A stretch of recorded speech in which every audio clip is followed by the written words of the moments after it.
타이틀, 타이틀 바에다가 작업을 한 거, 요거 보시면은, 어쨌든 글꼴의 크기, 굵기, 글꼴, 요렇게 이제 표시되고 있는 거는, 요거는 그냥 폰트 속성 하나죠, 우리는.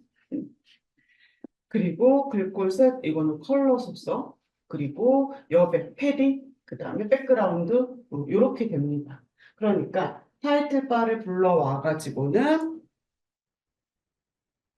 쟤네들 값 준 거를 이렇게 생각하시면 돼요. 그리고 나서 이제 여기 차일드인데 가이드에 이제 보면 아이콘들만 나와져 있어요. 그래서 우리도 이제 만약에 아이콘만 내가 집어넣었다 그러면 아마 이런 결과로 보여질 겁니다. 뭐가 다른 거냐? 우리가 알고 있는 것처럼 버튼이라고 하는 녀석은 아이콘이든 텍스트든 가운데로 정렬을 보여줍니다. 그래가지고 보시다시피 각각의 이제 버튼의 이 바운다리가 요 정도 이제 사이즈인데 나머지 아이콘들은 크기가 그 영역에 이제 가운데로 정렬됐을 때 어느 정도 이제 차가지고 보여져요. 그런데 이거 미니멈 맨 처음에 있는 아이콘은요 바운다리가 이렇게 되니까 아이콘 자체가 윗줄 하나처럼 생겨 있는 거라서 원래는 가운데로 정렬 그냥 아이콘 속성만 집어넣으면 이렇게 보일 거다 이 얘기입니다. 이런 애들처럼 그렇죠? 그 바운다리의 가운데 이렇게.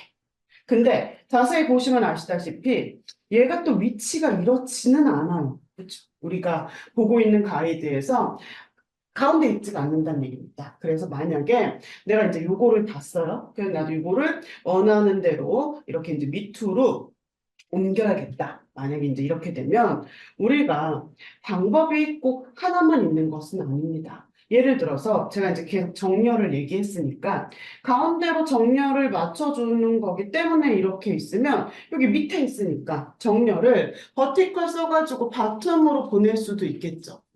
근데 이게 만약에 바텀으로 보내면 또 어떻게 되느냐? 또 이 맨 밑으로 갑니다. 그러니까 좀 안 맞는 거예요. 왜냐? 이게 영역에서 또 바닥에 딱 붙어 있지는 않고 어느 정도는 떨어져 있는 형태거든. 그러면 내가 만약에 정렬을 바텀으로 두고 이게 또 딱 붙어 있는 거는 아니다라는 게 인지가 되면 그만큼 또 공간을 띄워주려고 우리는 누구를 쓸 거냐? 패딩을 쓰겠죠. 그래서 만약에 정렬을 바꾸면 그것만으로 안 돼가지고 이제 패딩을 좀 값을 같이 줘야 되는 결과입니다. 그런데 봤더니 결국은 패딩 값을 써야 되고 정렬을 바꿔야 되는 두 가지 속성을 추가해 준다면 이렇게 생각할 수도 있죠. 가운데 있는 거를요. 밑으로 내릴 거예요. 이렇게 보이게. 그러면 어디에? 위쪽에 누구를? 여백을 조금 더 키워주면 되겠다. 정렬을 안 바꾸고.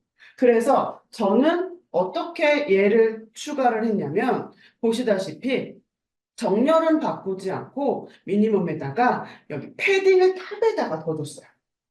그러니까 현재 가운데 있는 위치에서 탑에 제가 준 만큼 8픽셀만큼이 또 밑으로 내려와야 되는 거니까 이렇게 한 1픽셀 더 내려와도 되겠네요. 이런 식으로 변경한 겁니다.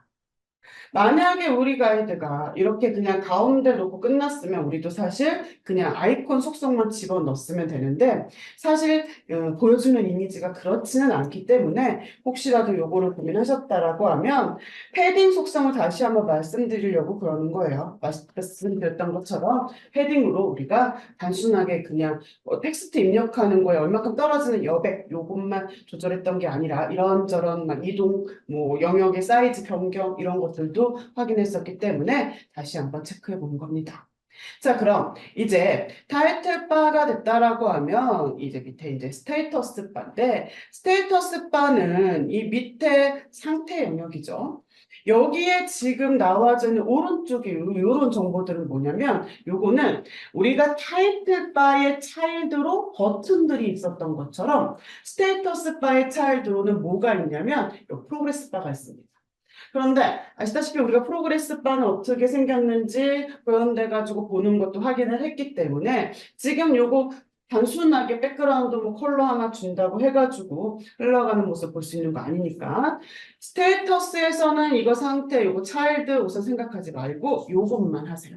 앞에 있는 것만 작업하실 건데 여기서 이제 한 가지가 테두리가 있지 않습니까? 테두리가 이미지가 조금 헷갈릴 수 있어서 탑에만 있는 거예요. 무슨 말이냐? 우리가 이제 메인 프레임이 전체 모양으로 잡히죠. 그 안에 스테이터스 영역이 있는 거예요. 그런데 만약에 스테이터스 보더를 사방으로 한다? 그러면 또 이렇게 옆에하고 밑에는 이중으로 먹혀서 보일 겁니다. 그래서 요거를 막기 위해서 테두리를요 탑에만 줬다. 그래서 요것만 조금 생각해가지고 특정 위치에다가 걷어주는 것만 보시면 돼요. 그래서 스테이터스 바도 마찬가지로 누구 불러다가 하는 거냐? 타이틀 바처럼 스테이터스 바 컨트롤 데리고 와가지고 작성합니다. 그러니까 이 컨트롤이라고 하는 개념을 우리가 명확하게 모른다고 하더라도 조금 기억해가지고 작성할 때 사용하셔야 됩니다 했던 게 있었죠? 처음부터 보면 우리 스크롤. V 스크롤 바, H 스크롤 바, 스크롤 바 컨트롤로 작성하시라고 했던 거. 그 다음에 컴포넌트 쪽으로 가면은 우리 그리드 셀 컨트롤하고 그 다음에 데이트 피커 컨트롤 걔네들은 컨트롤로 작업하시는 게 훨씬 더 라인을 줄일 수 있는 거기 때문에 그쪽을 조금 활용하시라고 그랬어요. 그리고 이제 프레임 쪽에서 타이틀 바하고 스테이터스 바. 얘네들은 기본적으로 좀 이해를 하시고 사용하셔야 돼요. 그리고 더 이제 개념이 명확해지면 다른 컴포넌트에서도 활용할 수 있다라고 하는 거. 그래서 스테이터스 바까지 해가지고 타이틀하고 스테이터스 우리 20분까지 정리할게요. 20분까지 이거 작업 정리합니다. 그리고 나서 이제 본격적으로 프레임을 한번 나눠보도록 할게요. 스테이터스도 똑같아요. 다만 보더가 탑에만 있다라고 하는 거. 그것만 조금 신경 쓰셔가지고 작성을 하면 이제 내 전체적인 프로젝트의 모양을 띄워보면 이러한 형태로 나옵니다. 어느 정도는 이제 우리도 틀이 잡혔죠. 자, 그럼 이제 뭘 해볼 거냐? 지금 현재 탑과 레프트로 나뉘어져 있는 우리 프로젝트의 모양을 변경을 해볼 거예요. 변경을 하는 것에는 방법이 지금 현재 모양을 싹 다 지우고 다시 내가 원하는 걸로 만들어 보는 방법이 있고 아니면은 바꿔야 되는 부분만 조금 수정해야 되는 그렇게 접근하는 방법도 있습니다. 우리는 사용할 수 있는 거는 그냥 놔두고 바꿔야 되는 부분만 변경할 거예요. 싹 다 지우고 처음부터 그릴 게 아니라. 그래서 기본적으로 보시다시피 탑과 레프트가 있고 지금 우리는 워크가 있는 영역인데 이 영역을 조금 나눠 보겠다 이 얘기예요. 그러니까 실질적으로 탑하고 레프트 쪽은 우리 사실 건드릴 필요가 없겠죠. 그러니까 그렇게 생각하시면 돼요. 그러면 이 프레임의 모양을 변경하기 위해서 관련된 용어 우리 두 가지만 먼저 살펴볼게요. 제가 지금 이 미리 보기 영역에서 탑 영역을 선택하고 레프트를 선택하고 워크를 선택해가지고 보면 여기 지금 셀렉트 영역에 가로해가지고 제가 화면에서 컴포넌트를 선택한 다음에 저 영역에 노멀의 폰트로 되어져 있는 것이 컴포넌트 이름이라고 그랬어요. 지금 제가 이 선택한 영역의 이름이 차일드 프레임이라고 하는 겁니다. 자, 그러면 우리가 프레임 쪽에 관련돼 가지고 용어를 제가 딱 두 가지 설명드릴 건데 그중 첫 번째가 차일드 프레임이에요. 차일드 프레임은 뭐라고 생각하시면 되냐면 이 프레임의 단위 중에 가장 최소 단위라고 보시면 돼요. 무슨 말이냐? 차일드 프레임은 나는 더 이상 프레임을 나누지 않고 이제 여기에다가 화면을 연결하겠다 이런 의미입니다. 더 이상 프레임을 나누지 않겠다는 건 그 프레임의 모양이 이렇게 이제 끝난 거고 그 끝난 영역에는 뭐가 들어간다? 연결되는 화면이 들어간다 이렇게 생각하시면 돼요. 그러니까 우리가 내가 이제 받아가지고 실행을 했을 때 뭐 탑이라던가 레프트라던가 내가 그 영역에 연결된 화면 정보가 필요하다 그러면 적어도 차일드 프레임들 중에서 어떤 속성인지 고민해야 된다 이 얘기입니다. 차일드 프레임. 더 이상 프레임을 나누지 않겠습니다. 이 얘기는 다시 말하면 이제 여기에다가 화면을 연결하겠습니다라고 하는 화면을 연결할 수 있는 속성을 들고 있는 녀석이 차일드 프레임이다. 이렇게 생각하시면 돼요. 그러면 반대로 더 이상 나누지 않겠다가 차일드 프레임이면 반대로 프레임을 나누겠다라고 하는 거는 뭐라고 생각하시면 되냐면 프레임 셋이라고 보시면 돼요. 그런데 우리가 이제 프로젝트 모양을 보면 나눠져 있는데 프레임이 나뉘어져 있는데 모양이 이렇게 위아래로 모양이 나뉘어져 있는 경우가 있고 아니면 양옆으로 모양이 이렇게 나뉘어져 있는 경우가 있어요. 위아래 나누어져 있던 양옆으로 나누어져 있던 어찌됐건 간에 프레임을 나누는 건 다 프레임 셋입니다. 그런데 모양에 따라서 이렇게 양옆으로 모양을 나누는 거 우리 H 프레임 셋이라고 표현하고요. 그 다음에 위아래로 이렇게 프레임을 나누는 거 이거 우리 V 프레임 셋이라고 해요. 아, 그러니까 다예요, 여기까지가. 더 이상 프레임을 나누지 않겠다? 차일드 프레임. 프레임을 나눠보겠다? 프레임 셋. 여기에서 모양에 따라 위아래로 나누는 거 V 프레임 셋, 양옆으로 나누는 거 H 프레임 셋 이렇게 생각하시면 됩니다.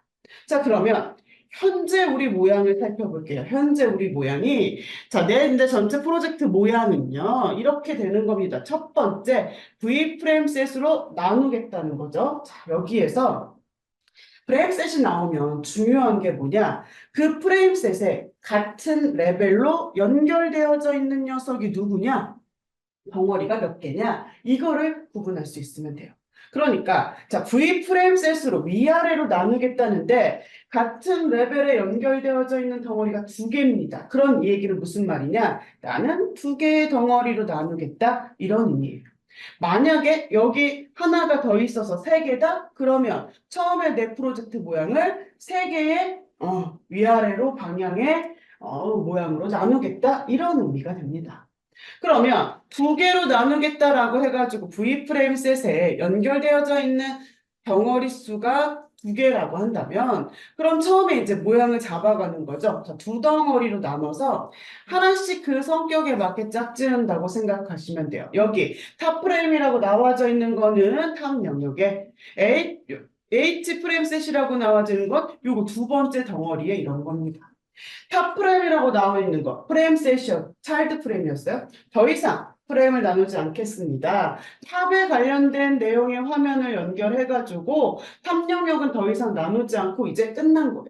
그리고 밑에 덩어리가 있는데 자 밑에 덩어리가 뭐가 연결되어져 있느냐? H 프레임 셋입니다. 또 나누겠다는 거죠.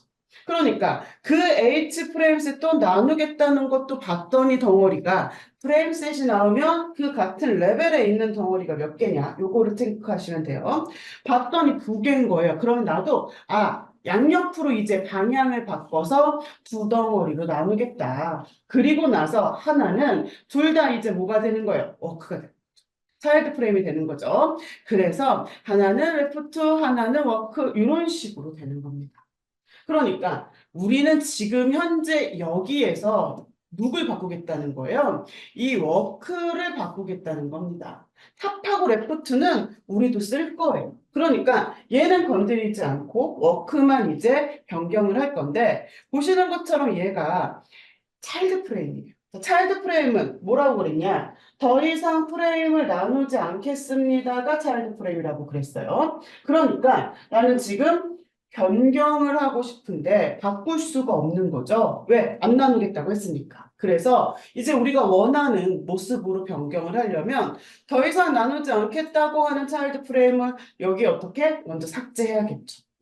요거 워크 프레임을 딜리트 해가지고 요렇게 된 상태. 그러니까 H 프레임 셋으로 양옆으로 두 덩이 나누는 거는 아까랑 똑같아요. 두 덩이 나누는 거. 대신에 아까는 더 이상 안 나눌 거라서 차일드가 들어갔지만 우리는 여기에서 또 위아래로 나눌 거니까 프레임 셋 중에서 누가 여기 같은 레벨로 V 프레임 셋이 들어가겠죠.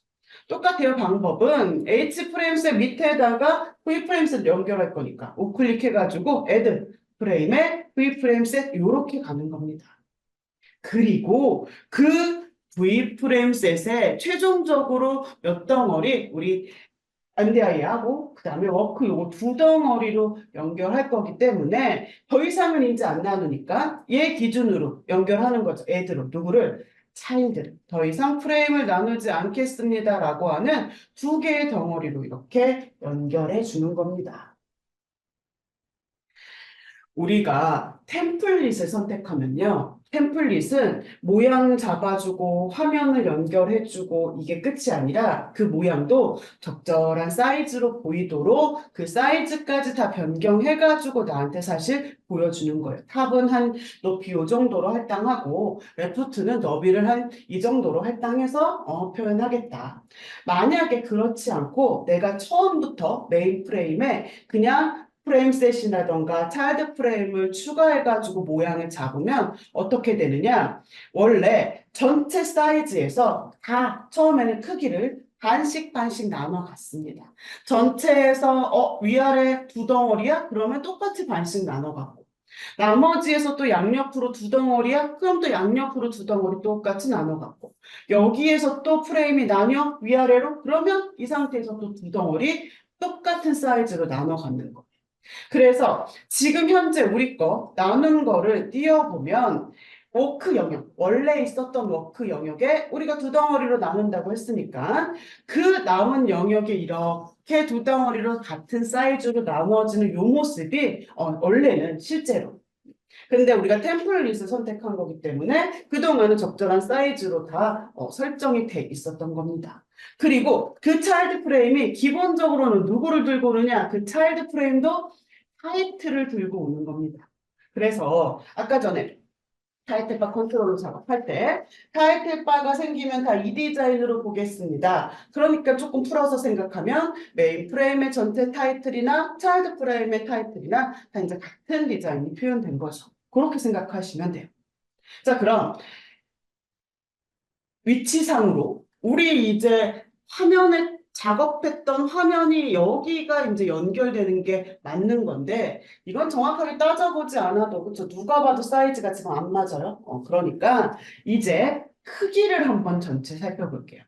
내 프로젝트의 크기가 우리 처음에 봤던 것처럼 1280에 720의 사이즈입니다. 근데 우리가 지금 가이드를 보면 우리는 1280에 840 사이즈로 해줘야 돼요. 그러니까 메인 프레임 선택하셔가지고 전체 사이즈 720을 840으로 변경합니다. 네, 프로젝트에 맞게끔 사이즈 변경하실 거예요.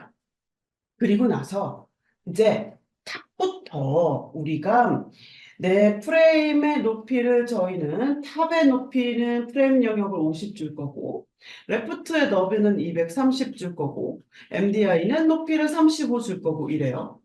이것대로 이제 크기가 원하는 대로 돼 있는지 확인할 거예요. 그러면 저 프레임의 사이즈는 언제 결정이 되느냐? 얘들은요. 프레임이 나뉘어질 때 결정이 됩니다.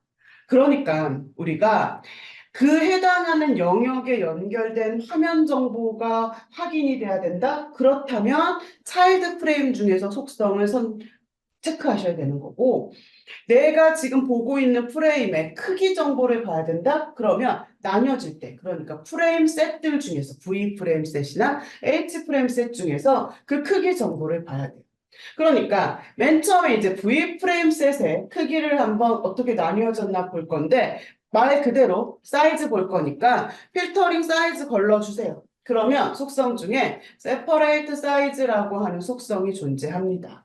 지금 이게 어떻게 생겼냐면 separate size가 50에 콤마 별표 이렇게 써 있었어요. 자, 이게 뭐냐? 보시는 것처럼 중요한 게 이때 내가 지금 선택한 프레임셋에 마찬가지예요. 연결되어져 있는 덩어리가 몇 개냐 이거가 중요합니다. 덩어리 수만큼 콤마로 구분해가지고 값을 주는 거예요. 만약에 V프레임셋이 3개의 덩어리였다? 그러면 콤마로 값을 3개 준다. 이렇게 생각하시면 돼요. 우리는 V프레임셋에 하나는 탑과 하나는 탑이 아닌 영역으로 먼저 두 개의 덩어리로 나누겠습니다. 라고 했어요. 그러면 두 개의 값을 콤마로 주는 건데 차례대로 탑에 해당하는 거, 그 다음에 나머지 덩어리에 해당하는 거 이렇게 줍니다.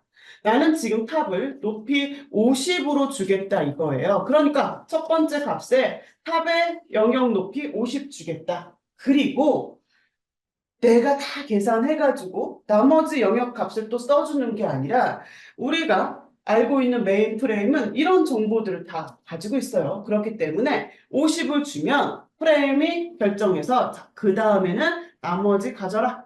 이런 식으로 별표로 표현합니다. 그러니 우리도 지금 탑 영역의 높이가 50을 줄 거예요. 근데 현재 프레임의 지금 세퍼레이트 사이즈도 50콤마니까 우리가 V 프레임 셋이 가지고 있는 세퍼레이트 사이즈를 건드릴 필요가 없겠네요. 자, 그럼 그 다음에 H 프레임 셋으로 갑니다. H 프레임 셋을 갔더니 지금 마찬가지죠. 얘도요, 덩어리가 두 개가 연결되어져 있어요. 그러면 H 프레임 셋도 두 덩어리로 작업하는데 첫 번째 있는 거는 첫 번째 있는 거, 두 번째는 두 번째 있는 덩어리예요. 봤더니 어떻게 써져 있느냐? 200에 콤마 별표. 너비를 레포트에 200 주고 나머지는 가져라 이렇게 또. 봤더니 우리는 근데 230을 줘야 됩니다. 너비라. 그러니까 얘는 조금 수정해야겠네요. 230으로. 그리고 이제 마지막으로 V프레임 셋에 MDI하고 밑에 업무화면 사이즈 체크하면 되는데 그 전에 봤더니 여기는 우리가 지금 직접적으로 나눠서 차일드 프레임을 연결한 곳이죠. 그렇기 때문에 누구를? 차일드 프레임들이 타이틀바를 물고 옵니다. 근데 우리 타이틀바 이렇게 나타나게 하는 거 이거 필요 없어요. 그러니까 먼저 얘부터 정리하면 차일드 프레임 영역 선택하셔가지고 똑같은 속성 쇼 타이틀바 요거 홀수로 둘 다 먼저 바꿔줄게요.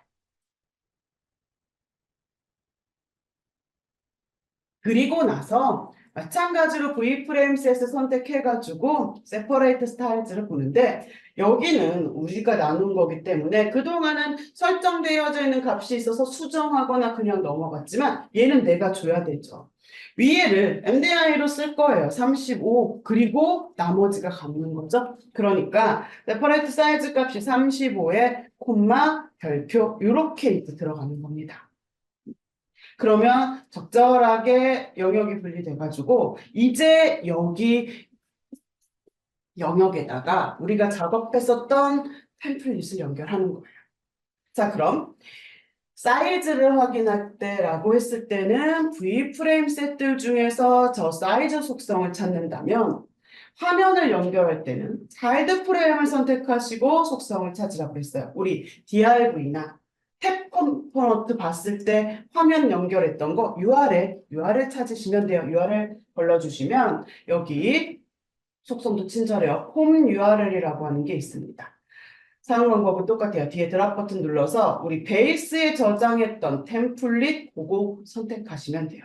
그러니까 지금 우리는 연결되어져 있는 게 없으니까 선택해서 홈 URL 속성 가가지고 내가 화면을 클릭했지만 탑이나 레프트는 이게 다 이제 연결 다 되어져 있다는 얘기입니다.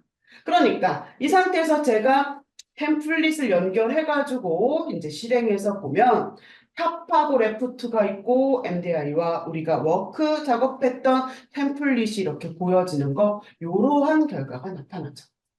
구분을 안 해가지고 눈에 잘 안 보이지만 분리가 안 보이지만 아마 요게 영역이 MDI 영역이 될 거다라고 하는 거.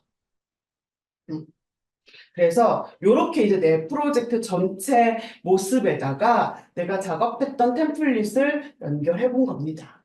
그럼 이제 뭘 할 거냐? 우리 저 녀석 탑하고 레프트.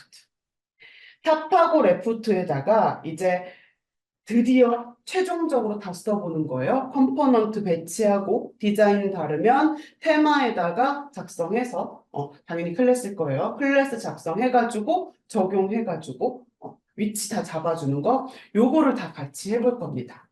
그래서 말씀드렸던 것처럼 우리 오전에 템플릿 했던 것처럼 많은 화면을 그리지는 못해요. 대신에 탑하고 레프트를 보면 컴포넌트 종류로 따지면 세 종류가 그려져 있는 거고 개수로 따지면 4개 그려져 있는 거예요. 어렵지 않습니다.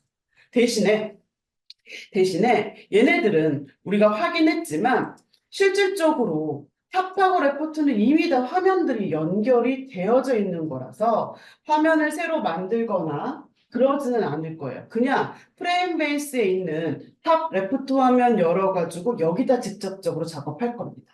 왜냐? 만약에 제가 여기다 이제 버튼 하나 아무렇게나 배치해 볼게요. 그리고 실행해 보면 이미 다 만들어져 있는 화면이 프레임에 연결이 된 상태이기 때문에 우리가 또 따로 URL 걸러가지고 고르고 연결하고 이럴 필요 없죠. 다 그냥 이 화면 열어서 작업하면 작업한 대로 결과가 보여질 거다 이 얘기예요. 대신에 크기는 조금 확인을 해야 돼요. 그리고 저처럼 배경에 혹시 컬러를 주신 분이 있다라고 하면 이거는 지워주시고 크기를 확인할 건데 화면이 자 1280에 50입니다. 자, 우리 사이즈 한번 봐볼게요. 탑 영역에 들어가야 되는 화면의 크기는 지금 보셨더니 1278로 나와져 있어요. 그쵸? 탑은 내 전체 프레임 너비에 다 꽉 차는 영역인데 크기가 다릅니다. 왜 그러냐? 저 1280에는 누가 들어있다는 거? 보더까지 다 들어있다는 거. 우리 메인 프레임에 보더를 줬어요. 양쪽에 1픽셀씩 가져가겠죠? 그러니까 실질적으로 화면의 너비는 7, 8이 된다. 그래서 사이즈가 하나 안 맞으니까 여기를요, 1278로 바꿔주시고 시작해야 된다 이 얘기입니다. 그리고 나서 차례차례 가이드대로 다시 말씀드리지만 나와져 있는 정보 그대로 쓰셔가지고 작성을 하실 거예요. 그러니까 가령 예를 들면 여기에 컴포넌트 크기가 230에 50으로 그려야 됩니다. 그리는 거예요. 그리고 보시다시피 로고가 들어가져 있죠. 그러니까 요거를 어떻게 쓰면 되는지 컴포넌트 생각해서 그런데 여기서 이제 조금 헷갈릴 수 있는 가이드가 뭐가 있냐면 이거 배경색이 여기 이게 헷갈립니다. 그러니까 왜 그러냐? 지금 컴포넌트가 로고가 들어가져 있고 나머지 영역에 또 배경을 하나 깐 거예요. 그리고 그 위에다가 컴포넌트를 요거 그 다음에 옆에 있는 녀석 얘 요거 사이즈 나와져 있죠. 얘가 이렇게 배치된 겁니다. 그래가지고 밑에 배경 깐 녀석 이거에 대한 그 가이드가 요 정도다 생각하시면 돼요. 요건 좀 헷갈리실 수가 있어요. 그래가지고 쭉 작성하다 보면 여기 이제 메뉴라고 하는 녀석을 그려야 되는데 우리가 아시다시피 메뉴 컴포넌트는 아직 설명이 좀 덜 됐어요. 그래서 메뉴의 아이콘은 스핀 바로 뒤에 있는 이 녀석이에요. 그래서 이거는 우선 여기 가이드에 나와져 있는 디자인은 신경 쓰지 마시고 어떻게 컴포넌트만 그려 놓으세요. 컴포넌트만 그려 놓으시면 됩니다. 그래가지고 여기까지 지금 컴포넌트만 그려놓는 것까지 해서 4개 그리는 거지만 그리고 요거 속성도 살펴보시면 진짜 하나에다가 3개 이상 속성 쓰는 거 없어요. 그거 정리하셔가지고 작업하시는데 지금부터 정각까지 작업하시고 10분 쉬었다가 3시 10분에 다음 시간 시작하면서 메뉴 컴포넌트 확인할 겁니다. 그러니까 마찬가지예요. 어떻게 보면 부족할 수도 있는데 너무 막 말도 안 되는 시간은 아니니까 최대한 완성하시기 바랄게요.